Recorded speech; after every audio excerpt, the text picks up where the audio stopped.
भगवत गीता पर एक छोटी सी टॉक के लिए अनुराधा मैडम ने बुलाया था, तो हमने सोचा कि, और मैं भी यहाँ पर आया नहीं था कभी, तो it is a very nice place to see, और एक अपॉर्चुनिटी मिलेगी हम लोग बैठ करके। तो पहले तो मैडम का बहुत धन्यवाद कि उन्होंने अपॉर्चुनिटी दी, और दूसरा जो है हम लोग पहली बार ही इसी बहाने मिल पाए। भगवत गीता शुरू करने के पहले मैं थोड़ा सा अपना परिचय दे देता हूँ। My name is Upendra Dwivedi, और भारत इलेक्ट्रॉनिक्स एक ऑर्गेनाइजेशन है, उस पर मैं जॉब करता हूँ। और पिछले लगभग 10 वर्षों से एक गौशाला का कार्य शुरू हो गया था।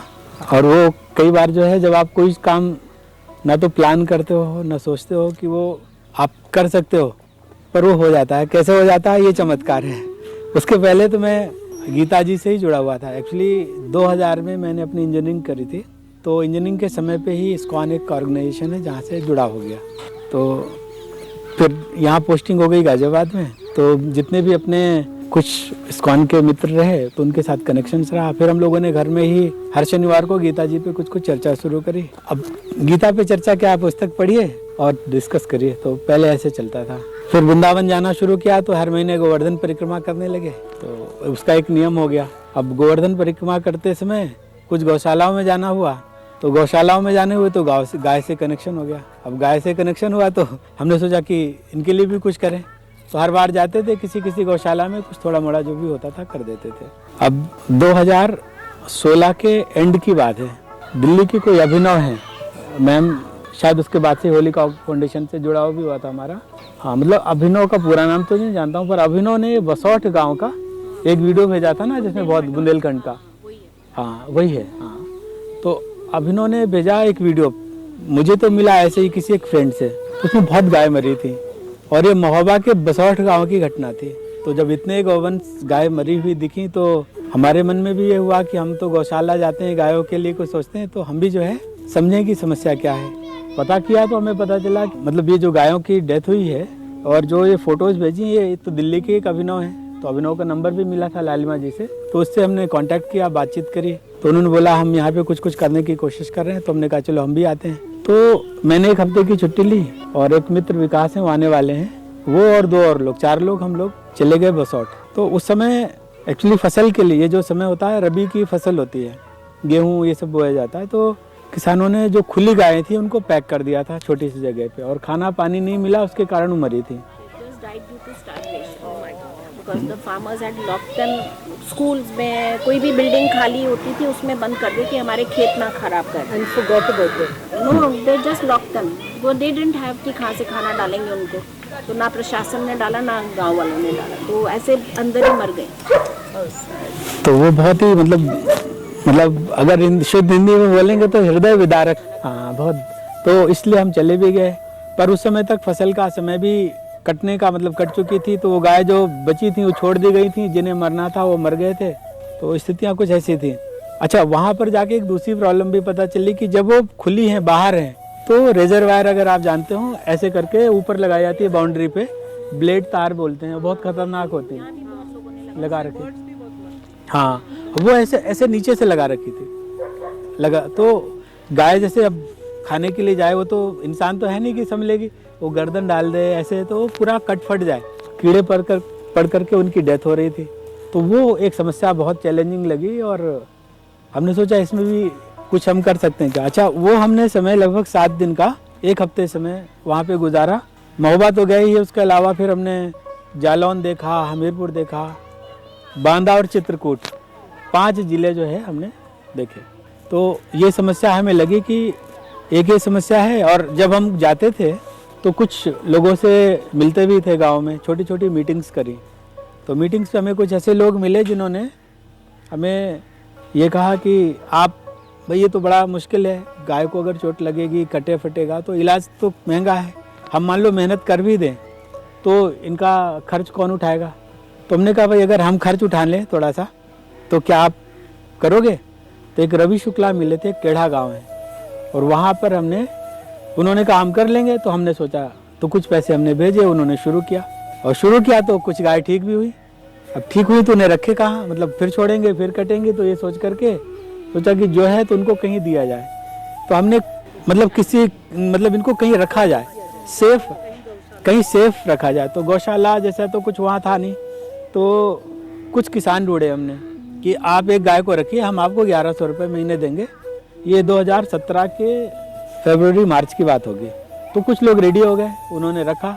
पर चूँकि गाय तो ऐसी थी जो छोड़ी हुई थी, उनमें दूध नहीं था और घायलों की ठीक हुई थी मैडम, तो उन्होंने सोचा इसमें तो 1100 का चारा ही खा जाती है हमारा मेहनत अलग से कुछ बच नहीं रहा। तो उन्होंने कहा भाई ऐसे तो हम नहीं रख पाएंगे, ये हमारी मेहनत का क्या, चारा तो इतना खाई जाती है। तब फिर हम लोगों ने कोशिश करी, हमीरपुर के डीएम से मिले, प्रधानों से बात करी, कहीं जगह नहीं मिली। फिर एक गांव कंधौली थी, वहाँ से 40 किलोमीटर दूर, वहाँ हमें 2 एकड़ ज़मीन मिली। वहाँ हमने वो गाय रखनी शुरू करी, ट्रीटमेंट की प्रक्रिया भी वहाँ शुरू करी। अब देखिए जॉब हमारी कहाँ, गाजियाबाद में, हमसे जुड़े लोग कहाँ पे, गाजियाबाद में। और ना तो हम बहुत संपन्न लोगों में से हैं क्योंकि नौकरी कर रहे हैं, मतलब जैसे कोई सेठ अगर शुरू करे तो, हरे कृष्ण, ये हमारे विकास जी हैं, रेलवे में ऑफिसर हैं, ये भी हमारे उसका हिस्सा थे, हमारे साथ 7 दिन ये भी रहे थे। तो अब हम, मतलब मैं आपको बता रहा हूँ कि और ऐसा सोचना भी मतलब बड़ा मुश्किल है कि ऐसी कोई गौशाला शुरू हो सकती है, मतलब कल्पना से परे चीज़ सब हो रही थी। तो हमने वो भी कोशिश करी, कुछ गाय धीरे धीरे बढ़ी, इलाज के लिए भी आना शुरू हुआ। अच्छा, हमने कुछ जब हम गए थे तो अपनी टूर और रिपोर्ट जहाँ जाते थे कुछ न कुछ शेयर करते थे। तो सोशल मीडिया में, और भगवान का जो भी कहते ना, हर सर्वस्व चाह हृदय सन्निविष्ट, सबके हृदय में मैं बैठा हूँ, तो वो कहीं ना कहीं लोगों को प्रेरित कर रहे थे। और उस प्रेरणा का जो भी लाभ हुआ कि कुछ लोग जुड़ते गए और गाय आती गई, कुछ कनेक्शंस होते गए, और आज के दिन वहाँ 500 गाय हैं, मतलब गौवंश, मतलब मेल फीमेल मिला के। और इतना बड़ा कार्य मुझे भी नहीं पता कैसे चल रहा है वो शुरुआत कैसे हो गई, जो सोचा नहीं था, बढ़ने भी लगा, लोग जुड़ने भी लगे, काम होने भी लगा।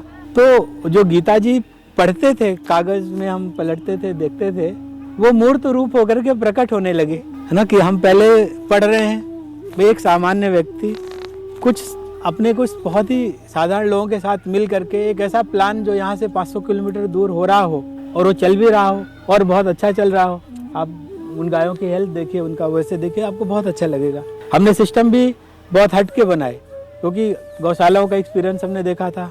हमने ये देखा कि गाय जैसे दूध, गीता शुरू करने के पहले थोड़ा सा, हाँ, तो गाय जैसे लोग अगर गौशाला में जाएंगे तो सुबह शाम दूध निकाला जाता है। तो दूध निकालते समय जो बछड़े होते हैं या जो बच्चे हैं उनके, वो उसी 5 मिनट के लिए गाय के पास रहते हैं, सुबह शाम। उसके अलावा उनके पास जो है माँ से मिलने का कोई समय नहीं होता।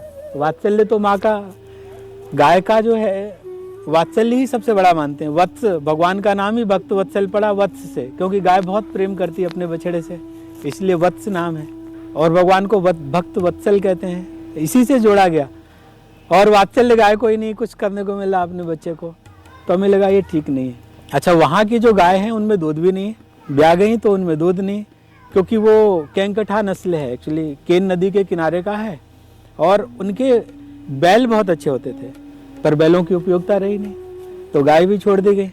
और गाय छूटने से यही हुआ कि उनमें दूध नहीं है तो क्यों रखेगा कोई, और हर जगह तो इकोनॉमी तो सब जगह आती है। हमने कहा कि आप गायों जो बच्चे हैं उनको छोड़ दीजिए, वो दिन भर जब उनका मर्जी होगा गाय माँ का दूध पियेंगे, साथ में रहेंगे। तो एक तो ये चेंज किया हमने कहा वात्सल्य पूरा मिले, और दूध था भी नहीं। दूसरी बात जो चेंज किया वो किया कि हमने देखा था गौशालाओं में छोटा सा स्पेस होता है, जैसे यहाँ पे अगर ये चरने न जाए तो बहुत छोटा सा स्पेस है। तो हमने लगभग 40 एकड़ का एक लैंड बैंक क्रिएट किया, क्योंकि हमीरपुर बुंदेलखंड का थोड़ा उबड़ खाबड़ का भी इलाका है, सस्ता ज़मीन वहाँ पे सस्ती मिल सकती थी। तो हमने उसको ट्राई किया और उसका 40 एकड़ का एरिया उन्हें चरने को मिला। तो उनका चरना फिरना ये भी एक सेकंड जो हमारा थॉट रहा। तो तीसरी चीज़, हमने वहाँ पर जो घायल, ऐसे कमज़ोर, ऐसे गौवंशों को हमें सूचना मिली, तो आज भी आ रहे हैं, ऐसे चल रहा है। इस सब में खर्च बहुत है, कैसे होता है हमें पता नहीं, लेकिन गीता जी, यही मैं आपसे कह रहा था कि गीता जी मूर्त रूप होकर के, जैसे कहते हैं ना, योग क्षेमम वहाम्यहम्, मैं योग क्षेम वहन करता हूँ। जो आवश्यकता है उसकी पूर्ति करता हूँ। तो हमने देखा कि जो गौओं का योगक्षेम था, हमारे जैसे कुछ लोगों को उन्होंने जोड़ करके और वो शुरू किया। तो ये लाइव एग्जाम्पल गीता का हमें दिखना शुरू हुआ। तो जो है जब ऐसा दिखना शुरू हुआ तो फिर धीरे धीरे ये जो प्रोग्राम था गीता जी का वो तो कंटिन्यू था। फिर हमारे कुछ मित्रों ने बोला कि ये जो आप करते हैं गीता पे, जो आप सैटरडे ऐसे बोल देते हैं और मतलब अनरिकॉर्डेड चला जाता है, इसको रिकॉर्ड करके आप जो गौशाला का चैनल है उसमें कुछ कंटेंट भी आने लगेगा और गीता जी को थोड़ा सरल भाषा में आप बनाएं। तो वो कोशिश करी, तो कुछ एपिसोड्स गीता जी के डालने शुरू किए और उसी में मैडम ने एक एपिसोड देखा था और चूंकि हम पहले से ही जुड़े हुए थे तो मैम ने कहा कि आज के दिन गीता जयंती है और अगर आप इस पर कोई चर्चा कर सकते हैं तो इस पे करें। तो गीता जयंती का आज बहुत पावन अवसर है। अच्छा, मोक्षदा एकादशी, इसी एकादशी के दिन भगवान ने अर्जुन को गीता जी का जो ये उपदेश दिया था, बहुत अद्भुत उपदेश है। तो अब हम उस पर अपनी चर्चा प्रारंभ कर सकते हैं। मैं आपको एक सवाल पूछूं मोक्ष पे। हिंदू इंसान क्यों मोक्ष चाहता है? मतलब ज़िंदगी हमारी अच्छी बीत रही है तो मैं इतना सीख रही हूँ इस जन्म में, तो मैं क्यों अगले जन्म में बोलूँ मेरे को वापस जन्म नहीं लेना? मैं ये क्यों नहीं सोचूं कि मेरे को और अच्छा इंसान बन के अगले जन्म में आना? ये मैं हर बात देखती हूँ, सब लोग मोक्ष मोक्ष बोलते हो पर मैं थोड़ा सा एग्री नहीं करती हूँ। आप बिल्कुल ठीक करते हैं, आपको एग्री नहीं करना चाहिए। मोक्ष को हम सही तरीके से अगर समझें तो फिर आप जो कह रहे हैं वो सही है, लेकिन वो इस प्रश्न का उत्तर जो आज हमारी टॉक है उसमें मिल जाएगा। जो रह जाएगा उस पर हम ले लेंगे, है ना। एक्चुअली गीता जी को सही मायने में समझा जाए तो ये प्रश्न उठेगा और उत्तर भी मिल जाएगा। चूंकि हम अभी शुरू करने वाले हैं तो मैंने अपना जैसे नाम बताया, उपेंद्र द्विवेदी, मैडम अनुराधा मैडम है, अंजलि मैडम है, मैडम आप Vandana madam, Poonam madam, Arun ma'am, Shyamila madam, Malini madam, वो विकास जी हो गए, आप अशोक जी और आप राहुल जी। बहुत सुंदर। तो राहुल जी अब हम लोग शुरू करते हैं, एक छोटी सी प्रार्थना कर लेते हैं। ओम अज्ञान तिमिरन्धस्य ज्ञानंजन शलाकया चक्षुरुन्मीलितं येन तस्मै श्री गुरुवे नमः। हे कृष्ण करुणा सिंधो दीनबंधो जगतपते गोपेश गोपिका कंत राधा कंत नमोस्तुते। तप्त कांचन गौरांगी राधे वृंदावनेश्वरी वृषभानुसुते देवी प्रणमामि हरिप्रिये। वाञ्छाकल्पतरुभ्यश्च कृपा सिन्धुभ्येव च पतितानां पावनेभ्यो वैष्णवेभ्यो नमो नमः। जय श्री कृष्ण चैतन्य प्रभु नित्यानंदा श्री अद्वैत गदाधर शिवासादि गौर भक्त वृंदा। हरे कृष्णा कृष्णा कृष्णा हरे हरे, हरे राम राम राम हरे हरे। एक्चुअली सबसे ज़्यादा जो समस्या है वो वैचारिक मतभेद का है। पारिवारिक उसमें भी छोटे छोटे मतभेद बड़े बड़े डिफरेंसेस क्रिएट करते हैं। और चाहे वेदास हो, चाहे उपनिषद हो या गीता हो, सब जगह इन्हीं डिफरेंसेस को ख़त्म करके अपने अहम को थोड़ा सा नीचे करते ही वो डिफरेंसेस कम होने लगते हैं। सारी लड़ाई उसकी ही है। भगवद गीता में प्रवेश करने के पहले एक छोटी सी स्टोरी है, जिसे हम शुरू करेंगे ताकि सब्जेक्ट को हम जो लेना चाहते हैं वहां पहुंच सके। एक पार्क है जो बहुत सुंदर है और यही सर्दी का महीना है। ठीक ठीक सर्दी पड़ रही, धूप में बैठना अच्छा लगता है। 12-1 बजे का समय है और उस समय संडे का दिन है। छुट्टी पे बहुत सारे बच्चे खेल रहे हैं, उनके परिवार वहां पर हैं, बहुत सारे रिटायर्ड लोग भी बैठे हुए हैं और आपस में वार्तालाप कर रहे हैं। माहौल बहुत शांत है, बीच में फूल लगे हुए हैं, छोटे छोटे पौधे हैं और किनारे किनारे बड़े बड़े वृक्ष हैं। वो ओवरऑल जो है, जो सीरेनिटी है वो सबको बहुत भा रही है। और तभी क्या होता है कि एक व्यक्ति अपने 3 बच्चों के साथ उस पार्क में प्रवेश करता है। वो थोड़ा परेशान है, वो एक सीट पे बेंच में बैठ जाता है और जो उसके बच्चे हैं वो दौड़ करके वहाँ पर शोरगुल करना शुरू कर देते हैं। कोई बच्चा जाता है फूल तोड़ रहा है, कोई जहाँ पे लोग बात कर रहे हैं, वहाँ कुछ शोरगुल कर रहा है, तो जो उनकी सीरेनिटी थी, जो उनको लग रहा था ना कि हम बहुत पीसफुल इन्वायरमेंट में बैठे हुए हैं, धूप का आनंद ले रहे हैं, तो उस पर खलल होना शुरू हो जाता है। वो परेशान महसूस कर रहे हैं, पूछने लगते हैं बच्चे कहाँ से आ गए, किसके बच्चे हैं। थोड़ी देर तो बर्दाश्त करते हैं, जैसे हम लोग थोड़ा सह लेते हैं। उसके बाद फिर उनके मन में जब ये उठने लगती बात कि आखिर ये बच्चे हैं कौन, इसके पेरेंट्स कहाँ पर हैं, पता किया तो पता चला कि वो पेरेंट्स तो जो उनके फादर हैं पास में बैठे हैं। देखा कैसे पिता हैं जो मना ही नहीं कर रहे अपने बच्चे को तो मना करना चाहिए ना, शोर कर रहा है, सब डिस्टर्ब हो रहे हैं। तो वो जाकर के वहाँ पर कहते हैं कि भाई आपका आपके बच्चे हैं, छोटे ही सही, जो शोरगुल कर रहे हैं, तो आपकी कुछ रिस्पॉन्सिबिलिटी बनती है ना कि आप इनको देखें, संभालें। आप तो कुछ कर नहीं रहे और हम सब डिस्टर्ब हो रहे हैं। तो वो जो व्यक्ति था वो ये कहता है कि देखिए, मैं थोड़ा एक परेशानी से गुजर के आया हूँ। मेरी वाइफ की डेथ हो गई थी और उसकी ही हम अंत्येष्टि से यहाँ आए हुए हैं, और मेरी भी समझ में कुछ नहीं आ रहा कि मैं क्या करूं, और बच्चों की भी समझ में कुछ नहीं आ रहा। तो अंदर से जो मैं इतना व्यथित हूं कि मैं रोक भी नहीं पा रहा हूं। तो जब लोगों ने ऐसा सुना तो सुन करके जो गुस्सा था उनका वो दूर हो गया। वो सोचने लगे नहीं ये तो बड़ा गलत हुआ, आप परेशान मत होइए, कोई बात नहीं, बच्चों को ऐसे करने दीजिए जो भी कर रहे हैं। अभी उन बच्चों पे गुस्सा आ रहा था थोड़ी देर पहले, अभी वो गुस्सा क्या हुआ, खत्म हो गया। अभी उस पे पिता पे गुस्सा आ रहा था, जाके कंप्लेन करने गए थे, अभी हेल्प की बात करने लगे। तो पार्क है, वैसा ही पूरा माहौल है, वही पेड़ पौधे हैं, वही लोग हैं, वही बच्चे हैं, वही पिता है। कोई चेंज तो नहीं हुआ ना, स्थिति में कोई परिवर्तन नहीं आया, लेकिन उनका जो देखने का ढंग है वो थोड़ा बदल गया। पहले गुस्सा हमारे देखने के ढंग में था, फिर दूसरा क्या आ गया, करुणा आ गई, दया आ गई। वही बच्चे शैतानी करते हुए भी अच्छे लगने लगे, वही पिता जो शांत बैठा हुआ वो ठीक दिखने लगा। तो चाहे जो भी स्थिति हो, स्थितियां हमारे हाथ में नहीं होती, हम बदल दें। हमारा देखने का ढंग ही अगर बदल जाता है तो स्थितियां बदलने लगती हैं। जो हमारी दृष्टि है एक चीज को समझने की, अगर वो परिवर्तित हो जाए तो हो सकता है जो चीज हमें बुरी लगती थी वो ठीक लगने लगे। यही एक महत्वपूर्ण बात है। तो भगवत गीता में जो महत्वपूर्ण बात आती है उसकी टीचिंग से, उसकी लर्निंग से, वो यही है कि हमारे देखने का ढंग बदलता है। जब देखने का ढंग बदलता है, नजर बदलती है तो नजारे बदलते हैं। यही भगवत गीता का। अब देखिए, अगर हम भगवत गीता पे जाएं तो क्या माहौल बन रहा है।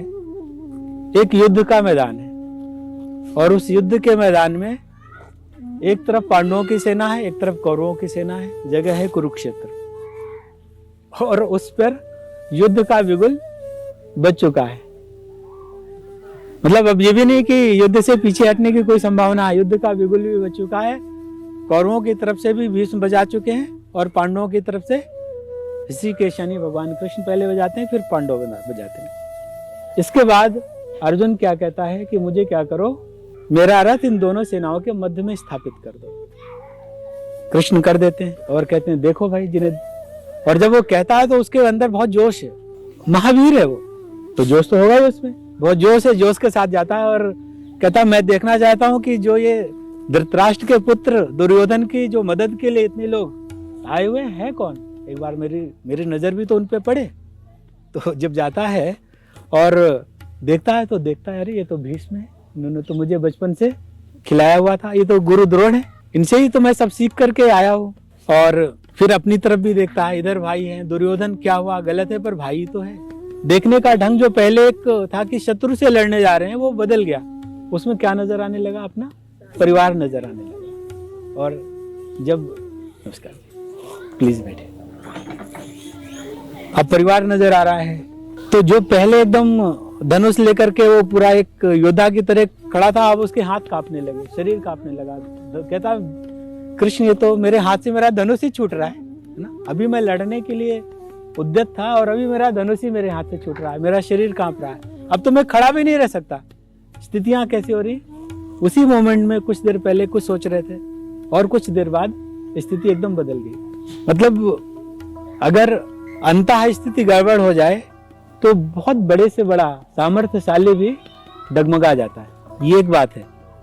इसलिए आजकल देखिए मैनेजमेंट में इमोशनल इंटेलिजेंस पढ़ाया जा रहा है ना। इसकी बहुत वैल्यू है इमोशनल इंटेलिजेंस, जहाँ पे जाएंगे क्यों? क्योंकि इमोशंस को ही मैनेज करने वाली बात है। अगर इमोशन हम मैनेज नहीं कर पाते तो ही समस्याएं होती हैं। और भगवान कृष्ण तो बहुत बड़े मैनेजमेंट गुरु हैं। इसीलिए कहते हैं कृष्णम वंदे जगत गुरु। तो केवल एक ही, वो तो हर चीज में तो मैनेजमेंट गुरु भी हैं वो। तो उन्होंने अर्जुन की स्थिति समझ ली। अच्छा, एक चीज बहुत बारीकी से समझे। जैसे एक प्रश्न उठ सकता है कि महाभारत का युद्ध हुआ, इतने लोग मारे गए, अर्जुन युद्ध नहीं करना चाहता था, युद्ध नहीं करता तो अहिंसा होती, हिंसा नहीं होती। तो भगवान ने जो है, कृष्ण ने क्यों अर्जुन को युद्ध के लिए प्रेरित कर दिया? जब वो हटना चाह रहा था, हट जाने देते, शायद वो युद्ध ही ना होता। तो ये प्रश्न उठ सकता है। क्योंकि उसका कर्म था वो, क्योंकि उसका कर्म था, उसका कर्म था, एज अ क्षत्रिय वो उसका कर्म था कि वो जाके युद्ध में युद्ध करे। बिल्कुल सही कह रहे हैं आप भी कह रहे हैं। धर्म की लड़ाई थी, धर्म से पीछे कैसे हट सकता था? वो क्षत्रिय था। लेकिन कृष्ण तो बहुत, धर्म सबके लिए अलग होता है।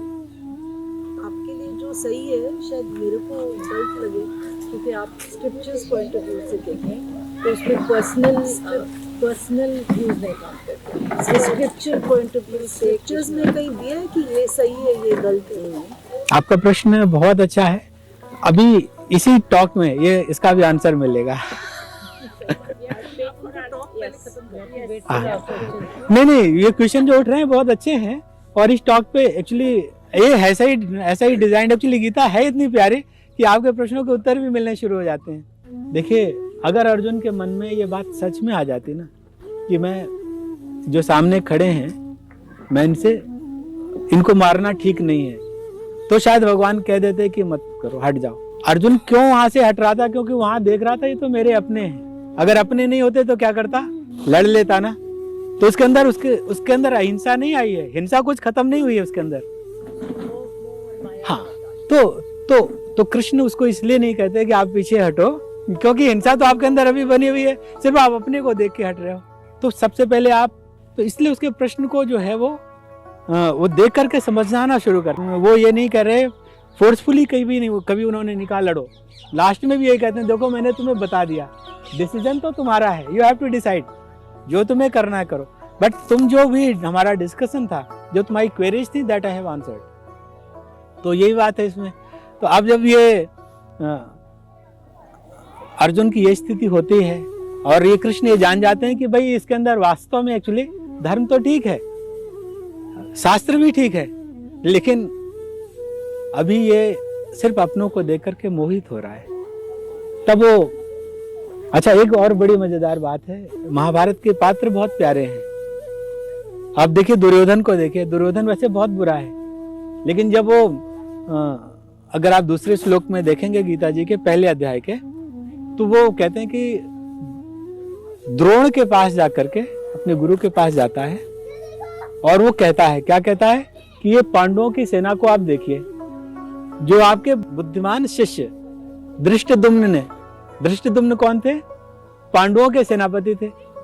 और कौरवों की तरफ से कौन थे सेनापति? भीष्म थे, है ना। भीष्म पितामह जो है कौरवों की तरफ से थे, यहाँ से धृष्टद्युम्न थे। और धृष्टद्युम्न अगर आप जानते हो तो द्रौपदी के भाई है, द्रुपद के पुत्र हैं। और उनको उत्पन्न किस लिए किया गया था? द्रोणाचार्य को मारने के लिए उत्पन्न किया गया था। देखिए, क्योंकि द्रोणाचार्य ने उन्हें हराया था युद्ध में और आधा राज्य ले लिया था। तो उस प्रतिशोध का बदला लेने के लिए द्रुपद ने यज्ञ से, एक यज्ञ जन्मा द्रौपदी भी है और एक धृष्टद्युम्न, द्रोण को मारने के लिए पैदा हुए और शिक्षा लेने के लिए किसके पास भेज दिया? द्रोण के पास। और गुरु द्रोण को देखिए, उन्होंने उनको एज ए शिष्य ले भी लिया, और लिया ही नहीं, जो कुछ आता था सब सिखा दिया। मतलब ऐसा चमत्कार, ये साधारण बात नहीं, बहुत असाधारण बात है। मुझे मारने के लिए कोई हो और मैं उससे सावधान रहूंगा या उसको सब सिखा दूंगा, मतलब ऐसे। और दुर्योधन को देखिए, जो कह रहा आपके बुद्धिमान शिष्य ने कितनी बढ़िया रचना की है, युद्ध कौशल उसका देखिए, तारीफ कर रहा है। कोई तारीफ करेगा शत्रु की? नहीं कर पाता। वास्तव में हम जिनको मानते भी हैं कि अच्छे हैं, उनको भी तारीफ करने में थोड़ा संकोच कर लेते हैं, यहाँ पर बचा के रख लेते हैं। क्यों? क्योंकि हमारे अंदर कहीं ना कहीं कॉम्प्लेक्स होता है, लेकिन उसके अंदर कोई कॉम्प्लेक्स नहीं है। वो शत्रु पक्ष की तारीफ से शुरू कर सकता है। तो दुर्योधन बुरा है, लेकिन उसके अंदर ये गुण है, ये सीखने वाला गुण है। भीष्म तो अब जानते हैं प्रतिज्ञा से बंधे थे, कैसी प्रतिज्ञा ली अपने पिताजी के लिए, उनके, और ये भी कह लिया मैं आजीवन विवाह नहीं करूंगा। उन्होंने कहा भाई विवाह नहीं करोगे, कभी तुम्हारा ही मन आ जाए कि सिंहासन को ले लो। बोले सिंहासन मैं नहीं लूंगा, बल्कि मैं इस बात की प्रतिज्ञा करता हूं कि आजीवन जो यहाँ बैठेगा उसे पिता तुल्य समझूंगा। तभी तो धृतराष्ट्र के लिए मजबूर होकर के वो लड़ रहे हैं कौरवों की तरफ से। अर्जुन को देखे, उसका नाम है गुडाकेश। गुडाका कहते हैं नींद को, जो नींद का स्वामी है। नींद को विजय करने का तात्पर्य क्या है? जिसने आलस्य को जीत लिया। आलस्य को जीत लिया। प्रकृति के 3 गुणों का वर्णन आता है गीता में, एक है सत, एक है रज और एक है तम। आपने नाम अगर सुना हो तो तम का मतलब है तम इनर्शिया। इनर्शिया मतलब जो रोकने वाली ताकत है।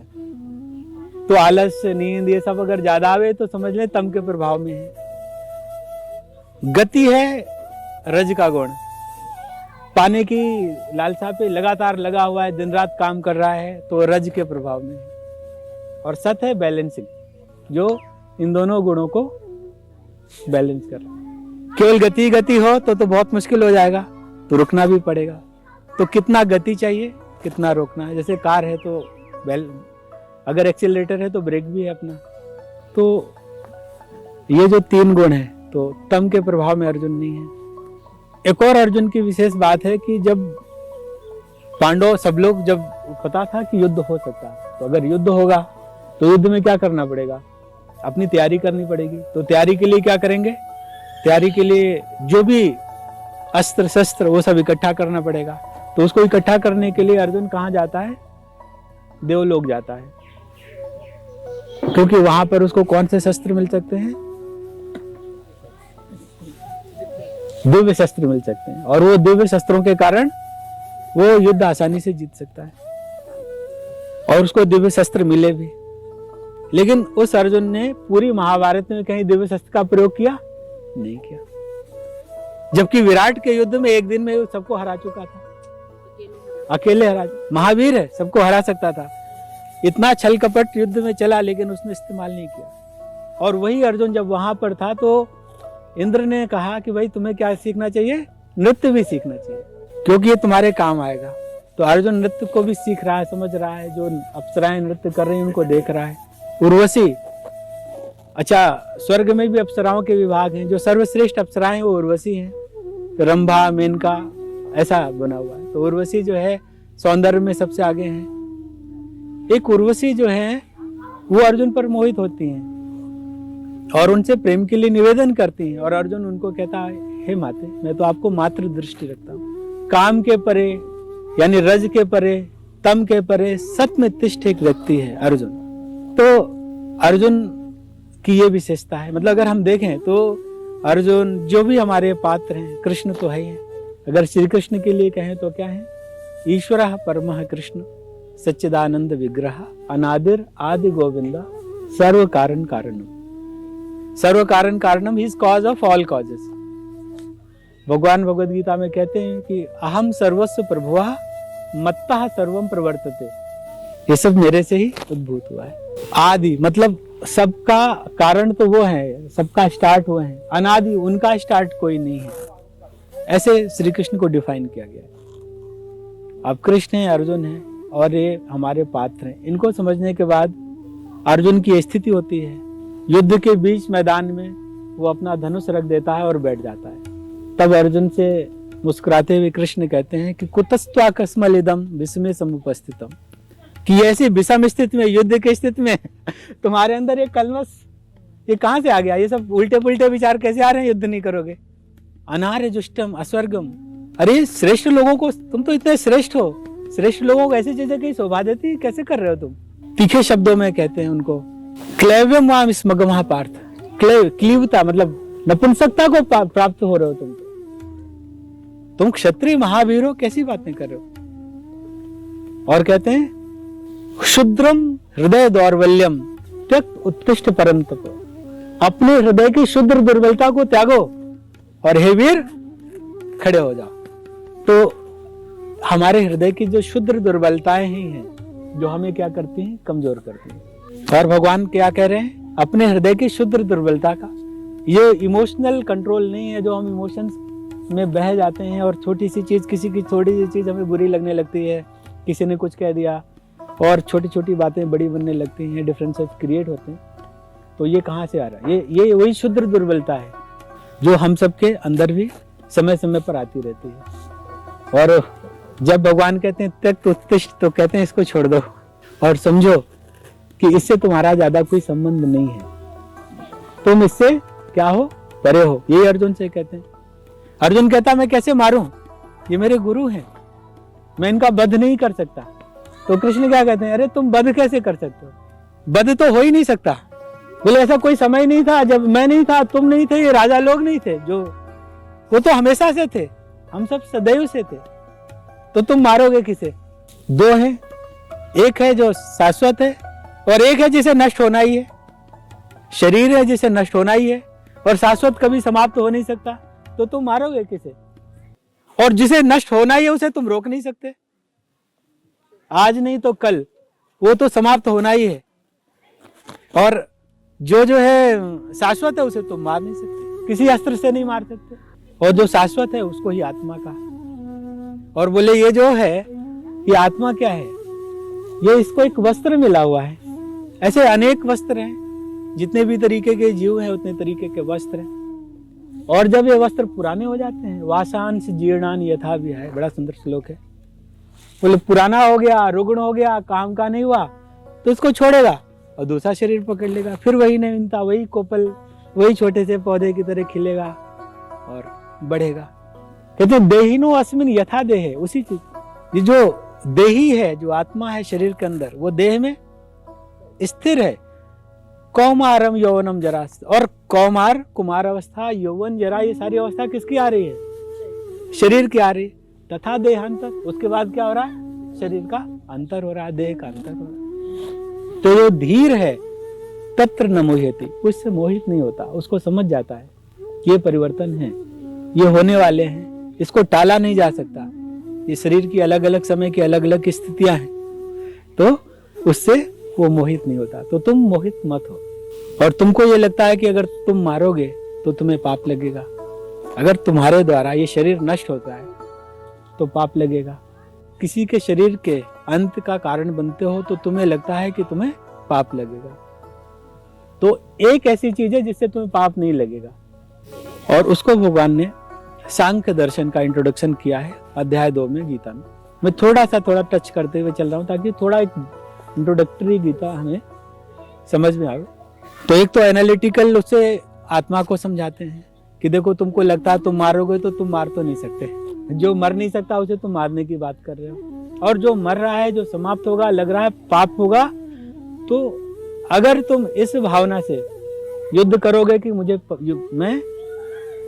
मैं क्या करूं, इसको युद्ध में विजयी बनूंगा, मैं इस राज्य के सुख को लूंगा, ये मेरा ध्येय होगा, तो निश्चित रूप से तुम इससे बंद हो गए, ये पाप का कारण होगा। लेकिन अगर तुम समता की बुद्धि में आ जाओ, समता की बुद्धि का मतलब सुख दुख, लाभ हानि, जय पराजय, ये जो स्थिति है, अगर ये तुम इसमें तुम्हारी दृष्टि एक जैसी हो जाए, जैसे तुला होती है, तुला में एक जगह सुख रख दिया जाए, एक जगह दुख रख दिया जाए, पड़ला जरा भी ऊपर नीचे ना होवे, यानी तुम्हारे लिए सुख भी उतना ही, हाँ मतलब वही समानता है, मतलब।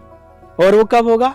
जब ये मानोगे कि इस समष्टि से जुड़कर उस परमात्मा से कनेक्ट होकर के तुम सोचोगे सुख भी उसका और दुख भी उसका, दोनों उसके हैं, न मेरे लिए ये है न मेरे लिए ये है। अगर इस भावना से उससे कनेक्शन होगा तो समता की स्थिति आएगी, और उसको डिफाइन किया गया स्थिर प्रज्ञ भगवद गीता में। ऐसे लोग, ऐसे जो व्यक्ति जिसके अंदर ये होता है, एक्चुअली ये सामान्य होना बहुत कठिन है। कैसे हम सुख दुख को समान समझेंगे? नहीं समझ सकते। लेकिन अर्जुन सामान्य नहीं है, महाभारत का युद्ध सामान्य नहीं है, कृष्ण सामान्य नहीं है, और हम भी सामान्य नहीं है। ये जो मनुष्य का देह मिला हुआ है, ये सामान्य नहीं है। कहते हैं कि बड़े भाग मानुष तन पावा, सुर दुर्लभ, कहते हैं देवताओं को भी दुर्लभ है। जो ये शरीर है ये देवताओं को भी दुर्लभ है, ये साधन है, ये नरसन है, साधन की भव सिंधु तर ले। नर इस शरीर का उपयोग है, तो ये बड़ा स्पेशल है। अलग ये बात ये है कि हम शायद इसकी स्पेशलिटी जान नहीं पाते, तो जैसा उपयोग होना चाहिए वैसा हो नहीं पाता। और गीता क्या है? मैनुअल है। जैसे इंस्ट्रूमेंट को रन करने के लिए मैनुअल होते हैं, तो ये मैनुअल है कि रेफरेंस से ऐसे इसको यूज करा जाए। तो स्थिर प्रज्ञ व्यक्ति की बात बताते हैं कि स्थिर प्रज्ञ कौन है। तो कहते हैं जैसे कछुआ अपने अंगों को समेट लेता है, जरा सा भी रिस्क नजर आया तो तुरंत गर्दन और सब और बाहर खोल रह जाता है, उसका ऐसे ही रह जाता है ना। तो जैसे कछुआ अपने अंगों को समेट लेता है, ऐसे ही जो व्यक्ति अपनी इंद्रियों को उसके विषयों से खींच लेता है, वो क्या है? वो स्थिर प्रज्ञ है। और एक बड़ा प्यारा श्लोक आता है भगवद गीता में, 2 श्लोक एक साथ आते हैं कि ध्यायतो विषयान पुंसा संगस्तेषु उपजायते।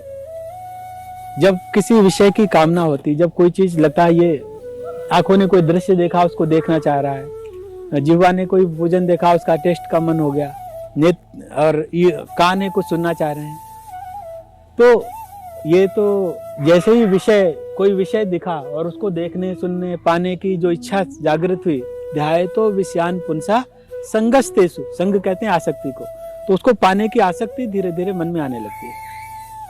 संगात संजायते कामा, और जब संग आएगा, आसक्ति आएगी, तो कामना जागृत होगी धीरे धीरे कि हाँ अब तो मिलना ही चाहिए। कामात क्रोधा भी जायते, और जब कामना पूरी ना होएगी तो क्रोध भी आएगा, भी देखेगा कौन रोक रहा है, भाई कोई तो होगा। अभी साउथ दिल्ली में पता नहीं कहाँ पे कोई बता रहे थे कि एक बेटे ने ही अपने पेरेंट्स और, है ना, ये पता यहाँ की घटना है। अब उसको लग रहा है ये रोकने वाले हैं, मतलब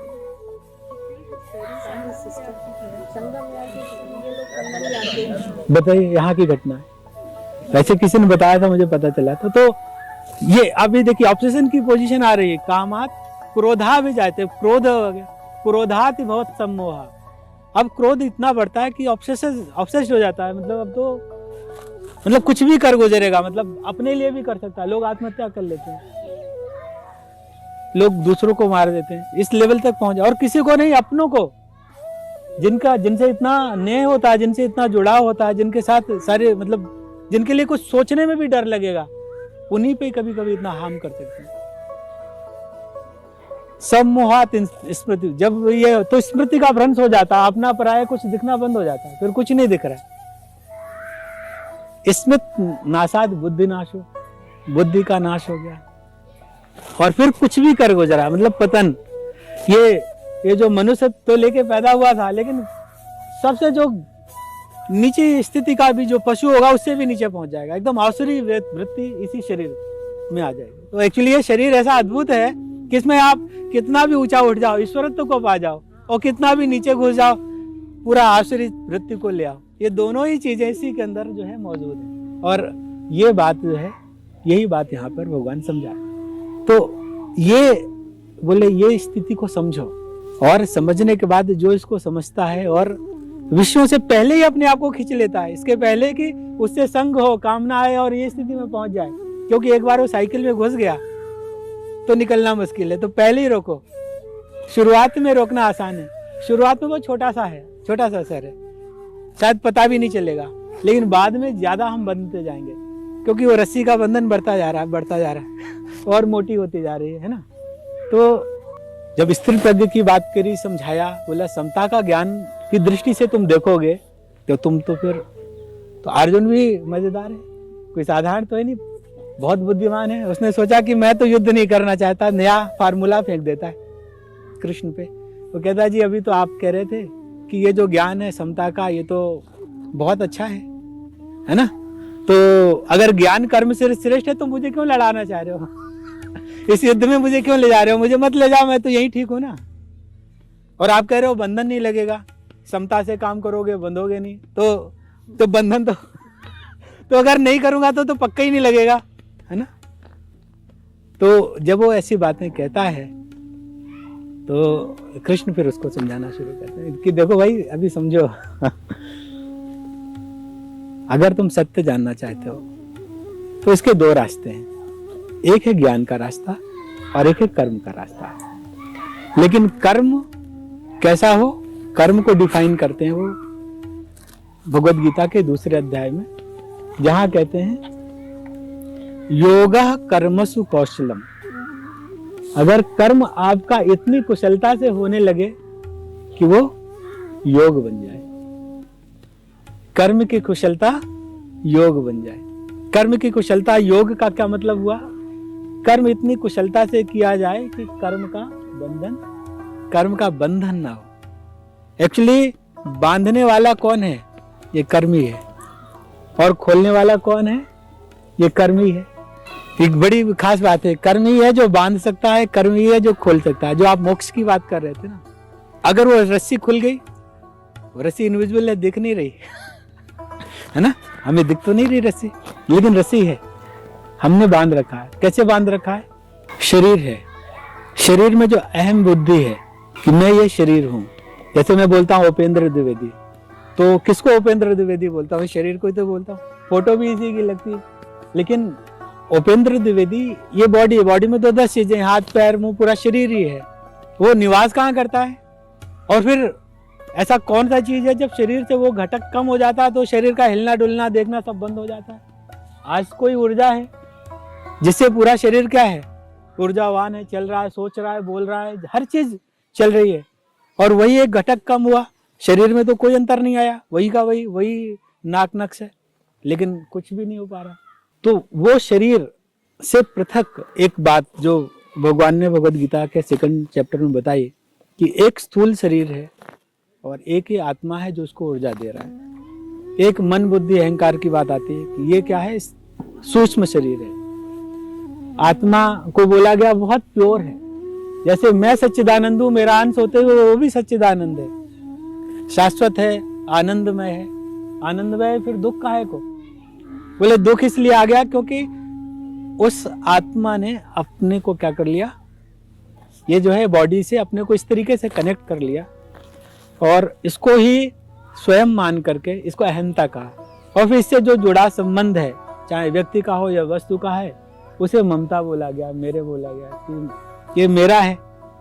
तो जहां ये मैं और मेरा का भावना आ जाता है तो वहां पर ही सुख दुख की सारी प्रक्रिया और डिफरेंशिएशन शुरू हो जाता है। और ज्ञान से इसको देखना है, इस हिसाब से कर्म करना है कि अगर ये दिखने लगे तो कर्म इस हिसाब से होवे। जैसे उदाहरण के तौर पे कबीरदास जी बहुत प्यारी बात कहते हैं, दास कबीर ने ऐसी ओढ़ी ज्यों की त्यों धर दीनी चदरिया। ये चदरिया है, शरीर को चदरिया कह रहे हैं और आत्मा को खुद करें कि इस तरीके से इस शरीर का उन्होंने इस्तेमाल किया कि जैसा मिला था वैसे ही रख दिया, कोई इसमें बंधन, कोई गांठ कुछ भी नहीं जोड़ी। ये जीवन जीने की का ढंग बता रहे हैं। तो बोले कैसे होगा? बोला ऐसे होगा कि अगर अपने कर्म को कर्तव्य समझ करके करा जाए, लेकिन उस करते करते उसका जो फल है उसकी आकांक्षा ना रखी जाए, उसकी फल की कामना, फल की आकांक्षा, फल से जो आसक्ति है वो न रखते हुए अगर कर्म करा जाए तो कर्मयोग हो जाएगा। तो फिर वो चदरिया जस की तस कबीर जैसी रखी जा सकती है। और अगर उसके साथ फलाकांक्षा जुड़ जाएगी तो फिर जस की तस नहीं हो पाएगी, कहीं ना कहीं बंधन आएगा। तो बंधन और मोक्ष के बीच में एक यही बात है कि हम किस तरीके से और किस दृष्टि से अपने कामों को कर रहे हैं। जो भी हम काम कर रहे हैं, एक ये है कि ये हमारे काम इस पूरी समष्टि को लाभ दे रहे हैं, एक वो को सिर्फ मेरे को लाभ दे रहे हैं। अगर हम अपने ही स्वार्थ के जुड़ करके अपने ही लाभ को ध्यान में रख करके सारे काम करेंगे तो उससे बंधते हैं। गीता जी में यही कह रहे हैं। और अगर हमारे कर्म ऐसे हों जो इस समष्टि के लिए सबके हित से जुड़ करके हो रहे हों तो वो हमारे को उस बंधन को खोलने के कारण बनेंगे। और फिर एक बड़ी प्यारी बात कहते हैं भगवान, कहते हैं कर्म को समझो। 3 तरीके से कर्म को बताया, कर्म, अकर्म और विकर्म। विकर्म का तो मतलब निषिद्ध कर्म, बुरे कर्म, जिसको हम कहते हैं ये तो बहुत गलत कर रहा है, तो वो तो नहीं करना चाहिए। और कर्म ये है कि भाई हम किसी लालसा से कर रहे हैं, लेकिन किसी का अहित नहीं कर रहे, पर हमारी लालसा है, तो कर्म हो गया। और अकर्म ये हो गया कि कर्म इस ढंग से किया गया कि उसका बंधन ना हुआ। वो अपने को सोच करके नहीं किया जा रहा है, समष्टि को सोच करके किया जा रहा है, तो वो अकर्म हो गया। तो कर्म अगर अकर्म बन जाए तो कर्ता क्या हो जाएगा? अकर्ता बन जाएगा। भगवान गीता में डिफाइन करते हैं कि सब कुछ कर रहा हूं, I have done everything, all creation is mine, लेकिन इसके बाद भी मैं क्या हूं? अकर्ता हूं। मुझे अकर्ता समझो। और व्यक्ति भी अकर्ता बन सकता है, डूइंग एवरीथिंग। हम सब अपने रोजमर्रा के कार्यों में जुड़े हुए हैं, कर रहे हैं, लेकिन अपने से हट करके थोड़ा शुरू करना शुरू करते हैं, तो धीरे धीरे कर्ता से अकर्ता के जो मार्ग है उस तरफ बढ़ना शुरू हो जाते हैं। यहाँ भी कबीरदास जी बहुत अच्छी बात कहते हैं, ना कुछ किया न कर सक्या, न करने योग शरीर, जो कुछ किया सो हरि किया, भया कबीर कबीर। अगर हमें अकर्म को समझना है तो ये दोहा अपने आप में अकर्म को बहुत अच्छे से व्याख्यायित करता है। ना कुछ किया, मैं तो कुछ करने की स्थिति में हुई नहीं, मैं कैसे करूंगा? ना कुछ किया, न कर सका, क्योंकि सामर्थ्य नहीं कुछ कर सकूं। न करने जोग शरीर, ये शरीर की सामर्थ्य क्या है? बहुत सीमा है, सीमित है। जो कुछ किया, इस शरीर से जो किया वो हरि ने किया। और भया कबीर कबीर, वो जो कबीर जिसको कोई जानता नहीं था, आज उसको पूरी दुनिया जान रही, कबीर कबीर कर रहे हैं। वो ना कुछ जानने से इतना बड़ा कबीर भी उसी ने किया है। हाँ, कबीर का नाम हो गया, तो कैसे हुआ? किया उसने, है ना। तो ये अकर्म को बहुत अच्छे से समझाता है। और इसके बाद भक्ति योग है और बहुत सारी बातें हैं। एक बड़ी प्यारी पुस्तक है 7 habits of highly effective people, अगर आप लोगों ने कभी पढ़ी है तो उसमें 7 हैबिट्स की बात करते हैं। 3 हैबिट्स कहते हैं, स्टीफन कोवी की बुक है। तो पहली 3 है प्राइवेट विक्ट्री, अपने पे काम करो, सेल्फ पे। और अगली 3 है पब्लिक विक्ट्री, जो दूसरों के साथ आप जिस तरीके का व्यवहार करते हैं उसमें। तो मुझे ये जो स्टोरी मैंने बताई थी, शुरुआत करी थी, एक्चुअली स्टीफन कोवी की बुक में शुरू में ये दिया हुआ था, बी प्रोएक्टिव। जो पहली हैबिट वो कहते हैं बी प्रोएक्टिव। वो कहते हैं स्टिमुलस आएगा, लेकिन आप उसको रिस्पॉन्ड करते हो या रिएक्ट करते हो, दैट इज। वो सोच समझ करके हो रहा है। स्टिमुलस तो हर क्षण आ रहा है, कोई ना कोई कुछ ऐसा बोलेगा कि उससे हम जो है प्रभावित हो सकते हैं और अप्रभावित भी हो सकते हैं, ये हमारे को। और उन्होंने बहुत सुंदर उदाहरण जो है दिया था कंसंट्रेशन कैंप का, नाजी कंसंट्रेशन कैंप में डॉक्टर विक्टर फ्रैंकल का, कि उस स्थिति में भी कि जब इतने लोग मारे जा रहे हैं, गैस चैम्बर में डाले जा रहे हैं, तब फ्रैंकल ने अचानक एक दिन उनके मन में ऐसा आ गया कि कुछ भी हो, ये इस शरीर को तो मार सकते हैं लेकिन मुझे डिस्टर्ब नहीं कर सकते। और उनका शरीर नहीं मरा। वो 96 की एज में जो है उनका शरीर पूरा हुआ, वो बचे। और वो जो उनके गार्ड्स थे वो तक उनको जो है उनसे बहुत इन्फ्लुएंस्ड हो गए। तो जो रिएक्टिव गीता यही तो बता रही है। गीता जी का कुछ अंश ही मुझे लगा इस पूरी पुस्तक में और बेस्ट सेलिंग बन गई है। Start with the and in mind. And mind में होना चाहिए। हम अचीव क्या करना है, क्या है एक्चुअली। हम जो दौड़ रहे हैं, भाग रहे हैं, हाँ, what is the end result? क्या भागते भागते ही एक दिन निकल जाएंगे या कुछ मतलब what for we are doing all this. कभी एक बार शांति से बैठ करके थोड़ा सा सोचें, वो सोचने का हाँ एग्जैक्टली हाँ जन्म क्यों हुआ? कुछ तो इसका लक्ष्य होगा। अकर्ता बनने के लिए, अकर्म करने के लिए। भगवान ने कहा ना क्योंकि हम जब तक करता रहेंगे, जब तक कर्म करते रहेंगे तो जन्म होते रहेंगे। तो मोक्ष तभी होगा जब वो करता बनेगा। हाँ, और मोक्ष भी कुछ नहीं कि जन्म नहीं है, इसी शरीर पे रहते हुए अकर्ता हो गए तो मुक्त हो गए, यही मोक्ष है। उनका तो वैसे ही ये है। हाँ। मोक्ष क्यों चाहेगा वो कोई? कह रहे हैं कि मोक्ष यही मोक्ष है। That's क्या true. पकड़ता द मोमेंट आप अकर्ता हो गए, आपसे अकर्म होने लगा, आप मोक्ष हो गए, आप करो। Achieve after हाँ, this is the state of mind. यही अगर आपका स्टेट ऑफ माइंड हो जाएगा, आप पूरी दुनिया का सब कुछ परिवर्तन। इसलिए मोक्ष चाहिए कि दुनिया का भला हो सके। जिनको मोक्ष मिला उन्होंने दुनिया को भला। आप देखो ना, दो लोगों की इज्जत होती है, एक नकली एक असली। कुर्सी पे बैठा है व्यक्ति, बड़े पद का है, तो लोग उसको रिस्पेक्ट करते हैं, अंदर से नहीं करते, रिस्पेक्ट शो करते हैं, पीछे गाली दे सकते हैं इसी की रिस्पेक्ट। कुर्सी पर। उस व्यक्ति को जीवजोरी कर रहे हैं, सब कुछ कर रहे हैं कुर्सी के कारण, कर उसके ताकत है। लेकिन एक संत कहाँ बहुत दूर बैठा है, उसके पास लोग जा रहे हैं, उसको झुक रहे हैं, प्रणाम कर रहे हैं। उसने तो नहीं बुलाया, लेकिन वो कर रहे हैं। कैसे कर रहे हैं? बिकॉज उसने क्या पा लिया, क्या उससे लेने जा रहे हैं। उसके पास जाकर के जो मिल गया, जो हम लेके आ गए, हमें ही नहीं पता। तो ये एक जो बात है, यही एक समझने वाली बात है कि तो मोक्ष कुछ नहीं है, moksha is state of mind and that has to be achieved by जब हम अकर्ता बनते हैं। अकर्ता कब बनते हैं? जब हमसे अकर्म होता है। ये बात जो है भगवान ने, गीता जी ने एक्सप्लेन। सरल हिंदी में समझा। हिंदी थोड़ी कमजोर है। हाँ, देखिए सरल हिंदी में तो कबीरदास जी ने कह ही दिया, अकर्ता की पूरी डेफिनेशन कर दी। और अभी कुछ दिन पहले क्या हुआ, चूंकि मैंने गौशाला का जिक्र किया था और मुझे सच में नहीं समझ में आता कैसे चल रहा। ये आपका पूरा अकर्म है। हाँ, उनको ये बताने के लिए आए हुए थे कि ये 500 किलोमीटर दूर अगर कोई गौशाला चला रहे हैं, so difficult. I live just not even 2 kilometres away and sometimes if I don't, मतलब 2-4 दिन हो जाते हैं इधर आते हुए, मेरे को कुछ ना कुछ ऐसा दिखता है कि भाई तुमने ये नहीं किया, तुमने ये नहीं किया, तुमने ये नहीं किया।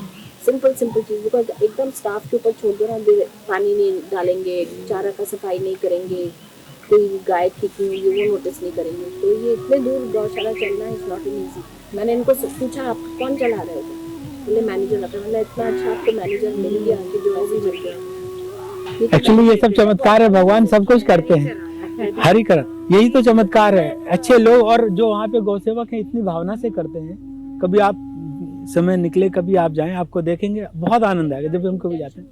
So pure that time, क्योंकि ना तो आपकी इच्छा थी करने की, हाँ। ये एक तरह से पड़ गया आपके ऊपर करने की। हाँ, आपने कुछ एफर्ट ही नहीं किया, अपने आप होते अपने आप होता गया, अपने आप चलता गया। मतलब जैसे वो कहते हैं ना, निमित्त मात्रेण भव, तो हम निमित्त बस बन गए कि बस चले गए और कुछ कहा ऐसे, और जो होता गया करते गए, और करते करते तो मतलब पहले तो बहुत टेंशन होती थी। देखिए फैक्ट, चूंकि मैं लीडर बन गया, अपने आप ही बन गया। और हुआ क्या कि चूंकि मैं क्लासेस गीता पे चर्चा करता था, तो जो भी हमारे साथ श्रोता थे, जब हमने भूरी सिंगा फाउंडेशन करके एक फाउंडेशन बिल्ड किया कि इस गौशाला को एक लीगल एंटिटी के अंदर चलाना है, तो जैसे विकास जी हो गए, ऐसे जो हमारे साथ 7-8 लोग जुड़े थे, मतलब जो सिंसियर थे, सबको हमने क्या बना दिया, उसका ट्रस्टी बना दिया। वो सब ट्रस्टी हो गए। और चूंकि मैं यहाँ बैठ के बोलता था, वो सुनते थे, तो आज भी मैं बोलता हूँ, सब सुन रहे हैं, यही बात हो रही है। तो मैं बाय डिफॉल्ट लीडर बन गया इस एक्टिविटी का। अब जब आप लीडरिंग पोजीशन में होते हो और वहाँ पे इतनी गाय हैं, और आपको रात को उठ के बैठ जाऊं कि अभी तो चारा कैसे आएगा भाई, अपना तो आज तो 500 गाय हैं वहाँ पे, लेकिन जब शुरू में 100 भी हो रही थी ना, तो 100 भी नहीं समझ में आ रहा था कैसे संभलेंगे। बहुत मतलब एक अंदर से वो होता था। तो, हाँ, और वो भाई अगर मंदिर आप बनाओ तो मंदिर एक बार बन जाएगा, फिर वन टाइम इन्वेस्टमेंट है, जो थोड़ा मोड़ा पुजारी को कुछ देंगे। यहाँ तो गाय है, उसको सवेरे शाम 30-40 किलो का खाना अरेंजमेंट करना है, एंड शी हैज टू उसको देखभाल रखनी, लोगों को उसको केयर करनी, बीमारी जो भी हर चीज का केयर है। अब मैं आपको अपना अनुभव बताता हूँ। देखिए ये 8 साल हो गए चलते हुए, और शुरू से होके 500 हो गई, फिर इसको कंक्लूजन की तरफ ले जाएंगे। अब वहां पर ये सब व्यवस्थाएं भगवान ही अरेंज करता गया, लेकिन बहुत अच्छे से चल रहा है। एक चीज मैं आपको धर्म के लिए बताता हूँ, बहुत प्यारी बात कही गई है। रेफरेंस लूंगा भागवत जी का, श्रीमद् भागवत का, और धर्म को थोड़ा समझने की कोशिश करेंगे तो आपका प्रश्न हल हो जाएगा। वो कहते हैं सवै पुंसाम परो धर्मो यतो भक्तिर अधोक्षज। पुंसाम यानी मनुष्य के लिए वही परम धर्म है, अधोक्षज भगवान की भक्ति। अब थोड़ा इसको और रिफाइन करेंगे। अहेतुक जिसमें कोई हेतु ना हो, अप्रतिहता जो निरंतर चलती रहे, यह आत्मा सुप्रसिद्धति, और ये भक्ति क्या करती है, मन को निर्मल करती है। अब भगवान की भक्ति का भी थोड़ा समझना जरूरी है। कई बार हम अपनी भक्ति को एक पत्थर की मूर्ति पे जोड़ के रख देते हैं, लिमिट कर देते हैं कि यही भक्ति है, और उसकी सारी क्रिएशन को के दुश्मन बन जाते हैं। मतलब उसके लिए कुछ भी लड़ जाएंगे, भिड़ जाएंगे, मार देंगे, पीट देंगे, कुछ भी कह देंगे, कोई फर्क नहीं पड़ेगा। लेकिन सारा का सारा जो हमारा जोर है वो उसी पे रह जाता है। जब भगवान कहते हैं, गीता जी पे यही तो बहुत प्यारी बात कही गई है कि सर्वत्र कि यो में पश्चात सर्वत्र सर्वम चामयि पश्यति, जो मुझे सब जगह देखता है और सबको मुझ में देखता है, ये भगवान। तो अगर भक्ति है तो भक्ति का तो मतलब बहुत सीधा यही हो जाता है कि हर चीज, तो फिर वो पूरी समष्टि जो है कृष्ण का फॉर्म नजर आ रहा है, उसके साथ उसका जो अहेतुक संबंध है। मैं आपसे अपने लिए कुछ नहीं कर रहा हूं, आपके लिए कुछ कर रहा हूं कि जिससे आपका कुछ हेतु सध जाए। अपना हेतु साध के आपके साथ संबंध नहीं बना रहा हूं तो धर्म हो गया। This is the definition of dharma. और ये बहुत, this is how we can understand. इसीलिए अपना क्योंकि dharma is not religion, no direct translation. यही धर्म है कि समष्टि के साथ, इस समष्टि के साथ एक अहेतुक संबंध क्रिएशन ही धर्म है। और वो जब हो जाता है तो व्यक्ति अकर्ता हो जाता है, अकर्म करने लगता है।